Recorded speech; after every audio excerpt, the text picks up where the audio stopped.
Les antagonistes dans les animés. Personnages qui ne respectent aucune norme et valeur sociale. Personnages qui ont qu'un seul but et qui sont prêts à tout pour y arriver. Lorsque ces derniers font face à leur ennemi, les protagonistes, certains vont se battre avec respect, compatissance et humilité. Mais d'autres, oui, d'autres tels que Madara Uchiwa, Tomura Shigaraki ou encore Sukuna vont le faire de manière à ce que ces derniers ne refoulent plus jamais les pieds sur la pelouse.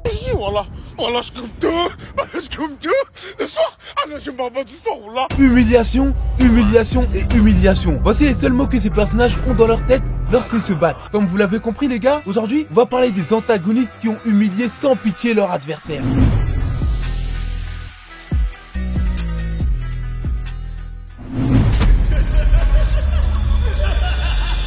Oui, c'est ça les gars, on commence avec du lourd. Sukuna c'est l'antagoniste même en personne. C'est l'homme devant qui, même numéro 42 ne peut absolument rien faire. Et pourtant dans la saison 1, il s'est passé une dinguerie avec lui. Oui, Sukuna s'est fait humilier salement par Gojo, en public en plus. Après l'affront qu'il a subi, il s'est promis une seule chose, rendre l'appareil à son retour, humilier le maximum de personnes qu'il pourra rencontrer. Et les gars, c'est ce qu'il a fait dans la saison 2. À peine s'être réveillé, il a commencé par ordonner à tous ceux qui l'avaient aidé à se réveiller de se mettre à genoux. Ainsi, il installait tout simplement les bases, il montrait qui était supérieur à qui et donc qui était inférieur à qui. Déjà, premièrement, tu baisses le ton. Tu baisses le ton. Tu baisses le ton quand il me parle. Je ne suis pas ton égal. Tu te calmes. Mais c'est pas tout. Il a demandé à chaque personne ce qu'elle voulait. Il y a une fille, elle lui a demandé d'aller tuer un bouc qu'elle détestait. Il lui a répondu, je cite les gars, non, chacun sa merde, avant de lui découper sa tête.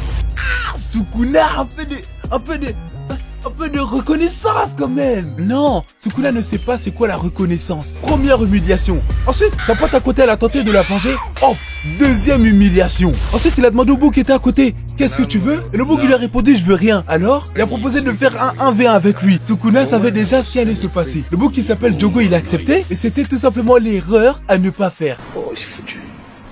Humiliation sur humiliation. Il a découpé en petites tranches de viande, jeté comme un sac poubelle à droite et à gauche. Il a tiré dessus comme si c'était un ballon de football. Et tout ça avec un petit sourire au coin des lèvres. Après qu'il ait fini avec lui, il est passé à Makora, fléau extrêmement puissant qui avait été appelé par Megumi au péril de sa vie. Sukuna il est venu, il a frappé lui aussi. Vraiment pendant le combat, il a même eu le temps de prendre une boisson et des pop-corn. Quelle grâce.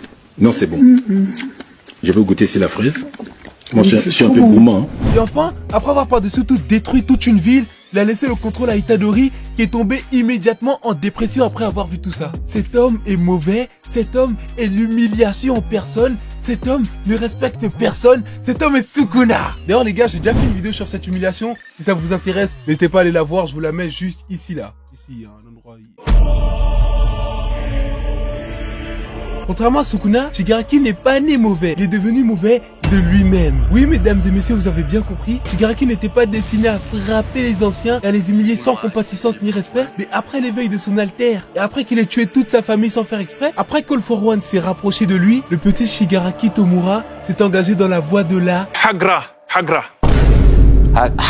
Ce qu'il a fait dans l'arc de la guerre, les gars, personnellement, je ne vais jamais oublier de ma vie. Oh non, c'était trop une dinguerie. À peine s'est réveillé, il a tué un bouc et lui a volé sa cape pour se couvrir parce qu'il avait froid. Hop, première humiliation. Ensuite, après l'échauffement, il n'a pas détruit une maison. Non. Il n'a pas tué 2-3 héros de plus. Non. Shigaraki Tomura a détruit toute une ville. Et donc, tout comme Sukuna, il a ainsi instauré les bases, il a montré qui était supérieur à qui, et donc, qui était inférieur à qui dans cette guerre. Carrément, dites-vous le numéro 1 des super-héros, Endeavor, il a voulu l'arrêter une fois. Shigaraki lui a dit non mon gars, c'est pas toi que je cherche, dégage. Deuxième humiliation. Endeavor, il est revenu encore une fois. Shigaraki il a dit attends mais tu cherches la merde en fait. Ensuite il a fait quoi? Il a frappé bien comme il le fallait. Il s'est positionné sur lui. Il a dit BLM, Black Lives Matter. Et lui a demandé est-ce que c'était comme ça qu'on célébrait la victoire chez les héros. Humiliation encore. Ah oui, en plus j'ai oublié de préciser, mais Shigaraki a battu le numéro 1 des super-héros sans alter. Oui les gars, Shigaraki a frappé Endeavor sans pouvoir à cause d'Aizawa. D'ailleurs, juste après ça, il a tiré une balle sur ce dernier et le pauvre, il a dû couper sa jambe pour éviter de finir à la retraite. Entre temps, Shigaraki il a frappé Gran Torino, homme âgé de plus de 90 ans. Il a mordu des coups comme s'il était en train de taper dans son meilleur steak. Et au final, à cause de lui, des centaines de héros ont perdu la vie ou ont démissionné tellement que ça commençait à devenir chaud, tellement que Shigaraki instaurait la peur auprès de tout le monde.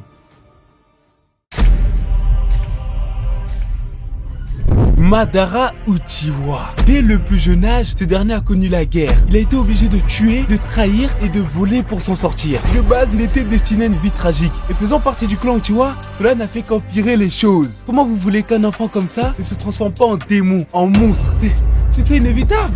Cet homme était destiné à une seule chose, choquer le monde avec la violence. Et les gars, c'est ce qu'il a fait. Vous-même, vous savez déjà de quoi on va parler. La 4e grande guerre des ninjas. Car dans cette guerre, Madara a été l'antagoniste qu'il pensait être. À lui tout seul, il a frappé je ne sais pas combien de personnes tout en étant armé ou pas. Il a osé demander à un père de famille s'il voulait danser tout en l'étranglant. Il a même jeté 2 météorites sur les membres de l'Alliance. Pas une, non, 2. Naruto, il a essayé de le battre, il s'est fait frapper. Gaara, il a essayé aussi, il s'est fait frapper. Même le vieux Onoki, il a essayé à son tour, mais il s'est fait frapper lui aussi. Carrément, il a perdu connaissance à la fin. Tellement que le combat Madara contre l'Alliance était trop déséquilibré. Et du côté de l'Alliance, bien sûr, les 5 Kage sont intervenus. Ils ont voulu se battre contre Madara en même temps. Et vous savez ce qui s'est passé, les gars? Il les a tous frappés un à un. Je peux rien vous dire de plus.